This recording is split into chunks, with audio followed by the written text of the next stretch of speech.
back and forth. Because I am. You should go back and forth because you're a thoughtful guy. Yeah, because it's like super free speech. Yeah, like take Kanye for example. Like, I'm Jewish.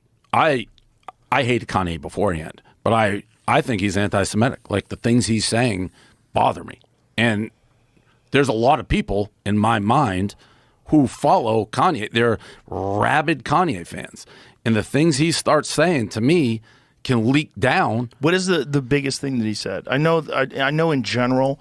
To me, Hitler wasn't a bad guy. That was crazy.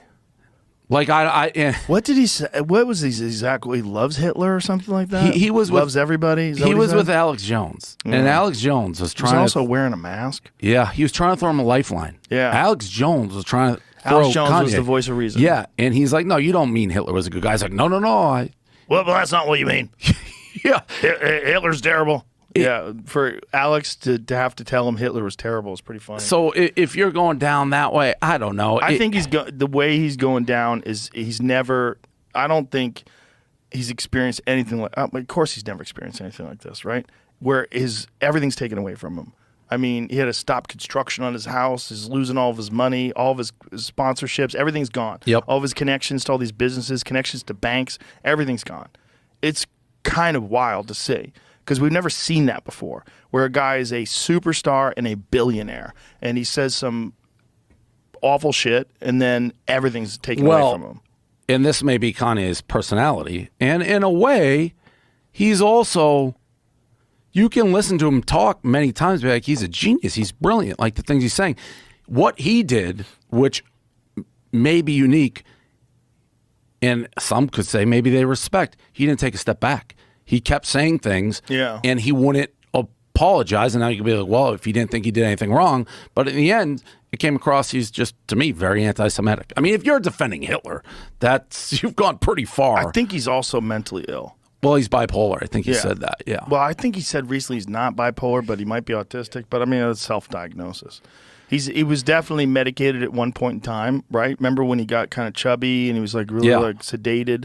But then he hated that. He didn't want to be that, and then he got off of that. And I had him on the podcast, and you get a chance to see how his mind works. It's like he works in these rants, and he says something, and he keeps talking, and you got to like stop and wait. What did you just say? Like, what did you just say? You got to kind of bring him in, but he doesn't want to have a conversation. He wants a rant.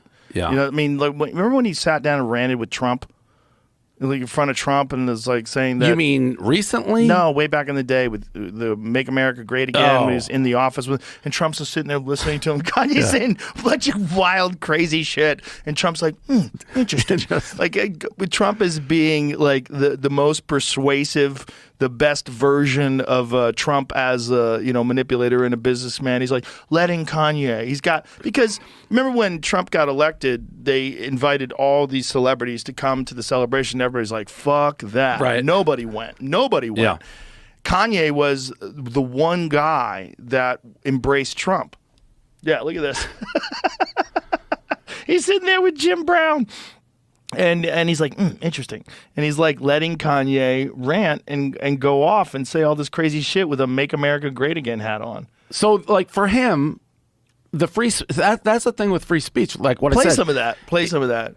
Like Elon booted him for doing the Nazi. He made a Jewish star with the Nazi symbol in it. Yes. And for Elon, that was the line. Right. So there's always a line, but that is the complication of free speech. Yeah, he made fun of Elon. Elon said that's okay. He said, but this is not okay. Correct. Yeah. Which is just like, I mean, what are you doing? You're connecting the star, David. Like, listen, play some of this.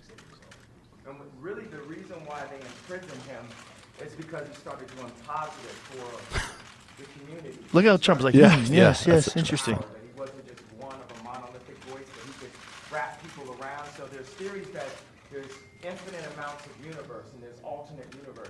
So it's very important for me to get who I'd love to know what's going on in Trump's head right now. Interesting.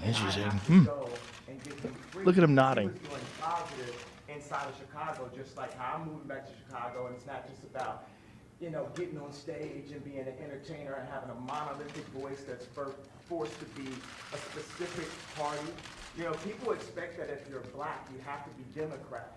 I have conversations that basically said that welfare is the reason why a lot of black people end up being Democrat. They say, first of all, it's a limit to amount of jobs. So the father. I sort of picture like just a mouse running around on a circle in Trump's head right now as he's going around, like trying to occupy himself. I like how he has this like serious consideration, like. I interviewed Trump. They called me up. Yeah, and they want our crowd obviously to do it. So this is when he was president. Right. Probably I got a lot of hate from it, but he pulled me in. He pulled me in, and when he realized I wasn't like out to get him, he opened up and he was nice to me. But he pulled me into this had a little like souvenir room, is what I would call it, with like artifacts. He goes, Dave, come in here. And so I go into the little room. He looks at me, and goes, this is the Monica Lewinsky room. He just started laughing. The Monica Lewinsky room. What a time. Yeah. What a time to be alive if that guy was the president. How crazy is that? I mean, that to me, he changed like. Here it is. Oh, yeah. Nothing like the White House. You know, it's the whole deal, right? How are you? Looking at you. Okay, I'm always here. Look, as a comedian, that guy was like the greatest amount of ammunition and information and the greatest resource a comic could ever hope for.